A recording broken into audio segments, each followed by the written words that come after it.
తొమ్మిది ఆపేయండి. ఆ బైక్లన్నీ కనిపించాలా? మీరందరూ ఇటువైపు రండి, ఇటువైపు రండి, ఇటు సైడ్ రండి. ఆ బైక్లు ఎవరైతే ఉన్నాయో మీరు అందరూ వచ్చి పత్రాలు చూపిస్తే రిలీజ్ చేస్తాము, లేకపోతే ఫైన్లు పడితే, లేకపోతే బయట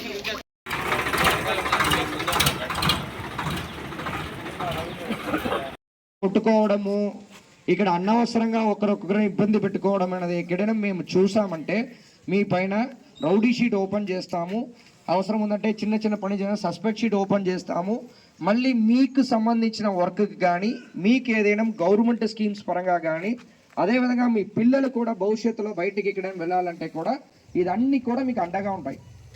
మీ తండ్రి పైన రౌడీ షీట్ ఉంది, మీ అన్న పైన రౌడీ షీట్ ఉంది అని చెప్పేసి పిల్లలకి నో అబ్జెక్షన్ సర్టిఫికేట్ అనేది మేము ఇవ్వము అన్నప్పుడు మీ పిల్లలు బాధితులు అవుతారు.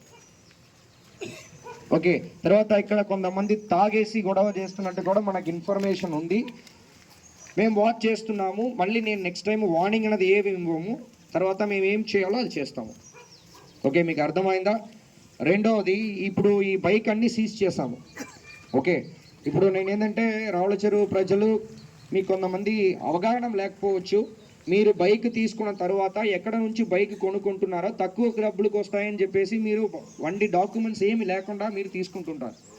కానీ మీ పేరులో ఆ బైక్ని కన్వర్ట్ చేసుకోవాలి.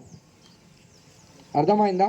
సో ఇప్పుడు కూడా నేను కొన్ని విషయంలో లిబరల్గా వదిలేయమన్నాను. కాకపోతే పూర్తిగా డాక్యుమెంట్స్ లేని వెహికల్ అన్నీ కూడా మీరు డాక్యుమెంట్స్ ప్రొడ్యూస్ చేసిన తర్వాత మీరు బండిని తీసుకుని వెళ్ళచ్చు. తాగేసి బండి నడపడం ఇలాంటివన్నీ కమింగ్ డేస్లో చెకింగ్ అనేది జరుగుతాయి. మీ కొత్త ఎస్ఐ గారు వచ్చారు, రాజశేఖర్ వచ్చారు.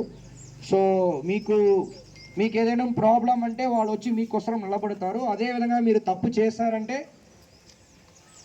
మీ ఎలాగా దేవుడు, ఈ గ్రామానికి దేవుడు ఉంటారు కదా కాపాడడానికి, అదేవిధంగా కాపాడుతారు. అదేవిధంగా మీరు తప్పు చేశారంటే దాన్ని దండిస్తారు. ఓకే, మీరు అందరూ పూర్తి కోఆపరేషన్ ఎస్ఐ రాజశేఖర్ గారికి ఇవ్వాలి. అదేవిధంగా సిఏ గారు ఉన్నారు, డిఎస్పీ గారు ఉన్నారు. మేము ఎప్పుడూ అవైలబుల్గా ఉన్నాము. ఓకే, తప్పు చేశారని మాత్రం వదిలిపెట్టిన పరిస్థితి మాత్రం లేదు. తర్వాత ఇంకొక యాంగిల్ కూడా, మీ భూమిని కూడా మేము అటాచ్మెంట్ చేస్తాం కోర్టులో. మీరు అనుకుంటున్నారు ఏదో కేసు పెడతాలే ఆ తర్వాత ఇచ్చేసి వచ్చేస్తామని, ఇప్పుడు నుంచి అవన్నీ జరగదు. రెండు విషయాలు ఉంది. ఒకటి, మీ పిల్లల భవిష్యత్తు మీ వల్ల నష్టం పోతాయి.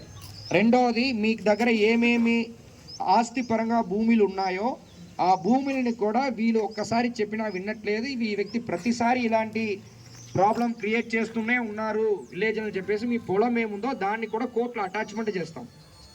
అర్థమైందా? ఇదన్నీ కమింగ్ డేస్లో చేస్తాము. సో అందరూ కూడా నేను కోరుకున్నది ఏంటంటే విలేజ్లో శాంతి భద్రతగా ఉండాలి, అందరూ కూడా చట్టానికి కట్టుబడి ఉండాలి. సో అనవసరంగా ఏమి రాజకీయ పరంగా కానీ, తర్వాత ఆ మతము ఈ కులము అని చెప్పేసి గొడవ చేసుకోవడం కానీ ఏమి ఉండకూడదు అనేది నా పోలీస్ తరపు నుంచి విజ్ఞప్తి. Okay, right, thank you.